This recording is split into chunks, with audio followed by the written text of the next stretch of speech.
The eye never fixes for long on a single point.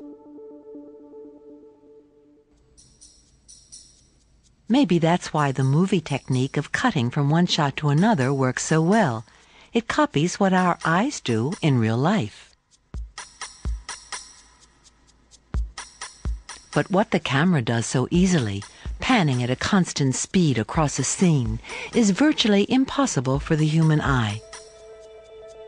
Instead, it must fix on and analyze a series of points along the line.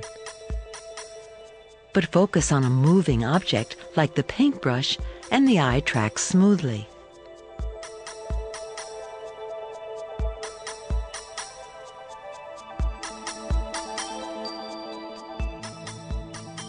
Inside the eye, rods and cones turn what we see into electrical signals that flow through a network of nerves. But all these nerves are more than just wires carrying messages to the brain. Like a vast array of computers, they analyze the signals to determine where the lines and edges are in what we see. The whole retina is actually part of the brain. And it's connected to the rest of the brain here, where a jumble of blood vessels plunges together with a thick bundle of fibers into the optic nerve. The optic nerve is 1 million fibers thick. But now, look back to where the retina meets the optic nerve. To make way for all those fibers, the layer of rods and cones stops dead. So this small circle in the retina is blind, and it leaves an empty patch in our view of the world, as Caroline is about to find out. Close one eye, look at a finger, and move another towards it from the side. There's a place where the tip disappears. Its image is falling on the blind spot. It really is blind, but you may have to try hard to find it. Looking at the country scene with one eye, as we shift our gaze from one point to another, the blind spot is always there to one side. We don't see it like this because a special function of our brain, like a smart computer program, is always guessing what's in that hole and filling it in. Other programs in the brain help judge speed and distance. Like any animal that hunts, we've evolved eyes at the front of the head. Here, Caroline's eyes pivot inwards by an amount that reveals to her just how close that brush is. Distances in this painting are an illusion. It's flat, but our eyes can see 3 dimensions. The camera reveals how. As it moves from side to side, it gets different points of view, from the right and from the left. Our eyes also provide the brain with 2 images, but the brain has a program to combine them. Instead of this mixture, we think we see just one image in 3 dimensions. So Caroline can direct her eyes and her full attention to her painting. The electrical signals that activate these programs trace their convoluted pathways from the eye all the way through to the back of the brain, where we perceive vision. But as the signals split and recombine, it gets less and less like the picture she thinks she sees. The brain picks apart the components of the scene. She sees complex shapes, subtle colors, and must also see and guide the movement of her hand in response to them.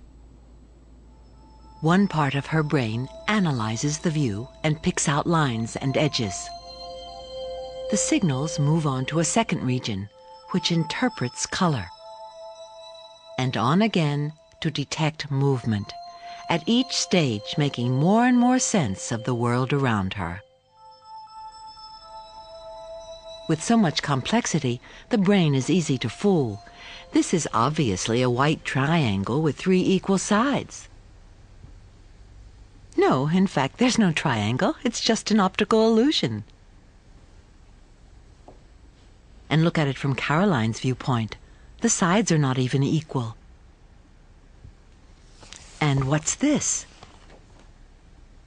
It looks like a cozy house in the country. But truly, it's just lines on a piece of paper. Your brain has supplied the interpretation. Is this a vase? Or two faces? We see an optical illusion when there's more than one way for the brain to interpret what it sees. But these moments of confusion are a small price to pay for all the times the brain gets it right. Here the camera just records a white blob changing position and size. Our brain sees a horse coming towards us. Our brain's built-in computer makes sure that colors always stay the same, even if the lighting changes dramatically. The camera emphasizes the real changes, while the eye and brain insist that an orange is always orange.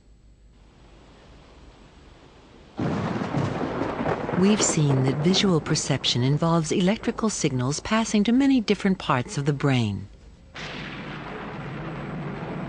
We register color and brightness. We detect motion, identify shapes, and gauge distance, speed, and size. We see in 3 dimensions when the retina picks up images in 2. The brain fills in the blind spot and cleans up the picture. In little more than the blink of an eye, it creates what we think we see. That it? And our artist knows with absolute certainty when she's finished creating her illusion of the fruit. Unlike the camera lens, our eyes see the ever-changing world around us through a filter of learning, judgment, knowledge, memory, and experience. They say the camera never lies, but maybe the eye does. Let's get some fresh air. It does tell us most of what we need to know about the world around us. Okay, out it comes. But maybe most all vision is illusion.